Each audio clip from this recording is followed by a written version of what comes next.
Well, mga kapupong, muling naging sentro ng usapin sa sektor ng enerhiya, ang nuclear power matapos ihayag ni Marcos ang panawagang muling pag-aralan ang paggamit nito bilang alternatibong pinagkukunan ng kuryente sa bansa. Layunin ng pamahalaan na mapalakas ang seguridad sa supply ng enerhiya, mapababa ang presyo ng kuryente at mabawasan ang pagdepende ng Pilipinas sa inaangkat na fossil fuel sa gitna ng pabago-bagong presyo ng langis sa pandaigdigang merkado. Sa kanyang ikalimang State of the Nation address, sinabi ni Marcos na panahon na upang muling pag-isipan ang paggamit ng nuclear energy bilang bahagi ng pangmatagalang solusyon sa lumalaking pangangailangan ng bansa sa kuryente. Binigyang diin niya na bagamat pangunahing konsiderasyon ang kaligtasan ng publiko, matagal nang ligtas na ginagamit ang nuclear technology sa larangan ng medisina, agrikultura, water treatment at iba pang industriya.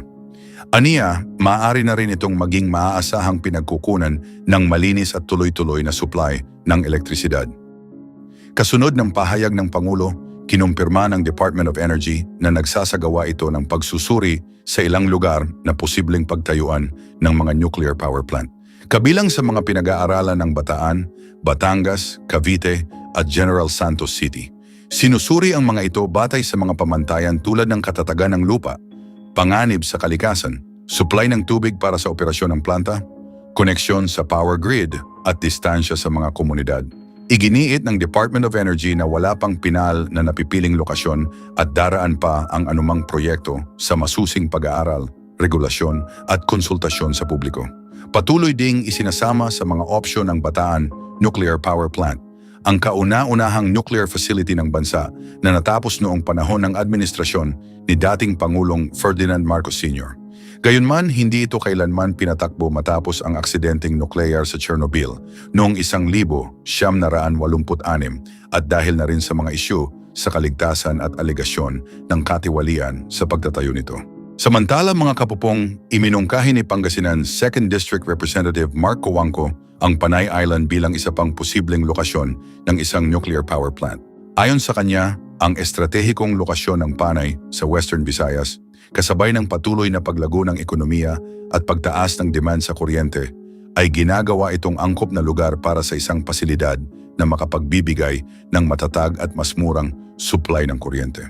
Naniniwala siyang makatutulong ito upang makahikayat ng mas maraming pamumuhunan at mapabilis ang pag-unlad ng ekonomiya sa rehiyon.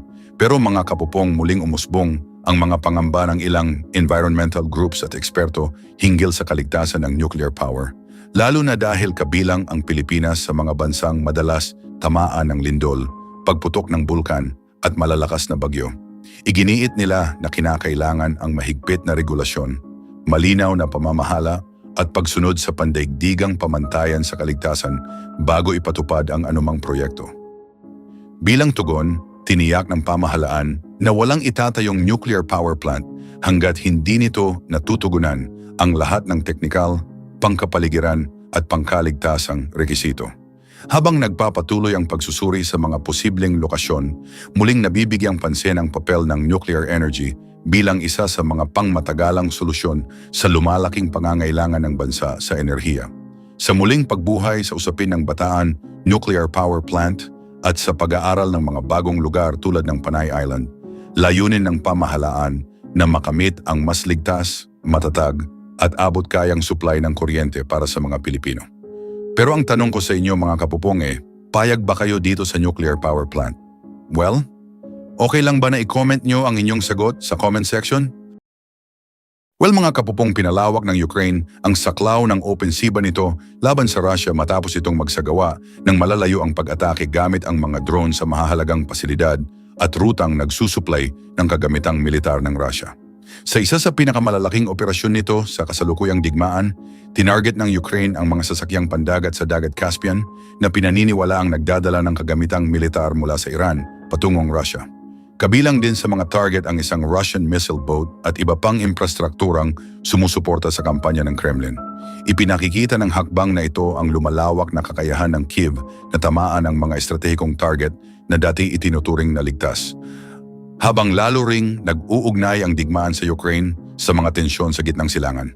Mga kapupong, mahalaga ang Dagat Caspian sa lumalalim na ugnayang militar ng Russia at Iran.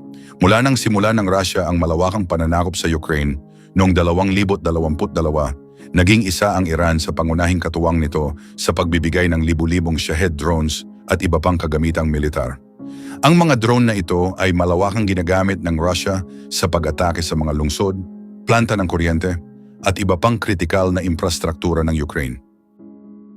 Dahil sa mga internasyonal na parusa at limitasyon sa ibang rutang pandagat, naging mahalagang daanan ang dagat Caspian para sa ligtas na paglilipat ng mga armas at iba pang supply sa pagitan ng dalawang bansa.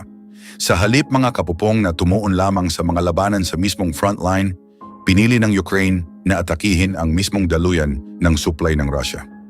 Ayon kay Pangulong Volodymyr Zelensky, layunin ng operasyon na pahinain ang kakayahan ng Russia na ipagpatuloy ang digmaan sa pamamagitan ng pagsira sa mga rutang dinaraanan ng mga armas at kagamitang militar. Kapag naputol ang mga supply na ito, maaari ring mabawasan ang kakayahan ng Russia na magsagawa ng malawakang pag-atake gamit ang mga drone na gawa ng Iran. Nagdulot din ng tensyong diplomatiko ang naturang operasyon. Inakusahan ng Iran ang Ukraine ng pag-atake sa isang sibilyang barko at sinabing may isang Iranian na tripulante ang nasawi. Ipinatawag ng Tehran ang kinatawan ng Ukraine upang kondenahin ang insidente at nagbabala ng posibleng hakbang bilang tugon. Ipinakikita nito na ang digmaan sa Ukraine ay hindi na lamang usapin ng dalawang bansa kundi may epekto na rin sa iba pang estado at rehiyon, lalo na sa mga bansang may direktang ugnayang militar sa Russia. Anyway, mga kapupong, malinaw ang pagbabago sa estratehiya ng Ukraine dahil limitado ang kakayahan nitong makipagsabayan sa lakas ng hukbo ng Russia sa tradisyonal na labanan, higit nitong ginagamit ang mga long-range drone upang targetin ang mga military bases, imbakan ng gasolina, pabrika ng armas, railroads, at mga sentrong pang-logistic sa loob mismo ng teritoryo ng Russia.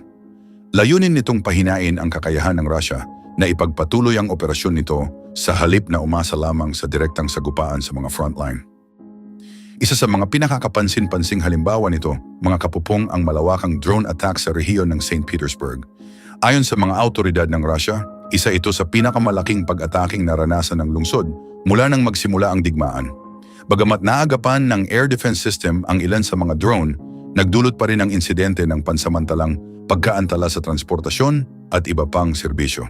Higit sa lahat, ipinakita nito na kaya na ngayong maabot ng Ukraine ang mga target na dati itinuturing na ligtas sa likod ng digmaan. Ipinapakita rin ng mga pangyayaring ito kung paano binabago ng teknolohiya ng drone ang makabagong pakikidigma.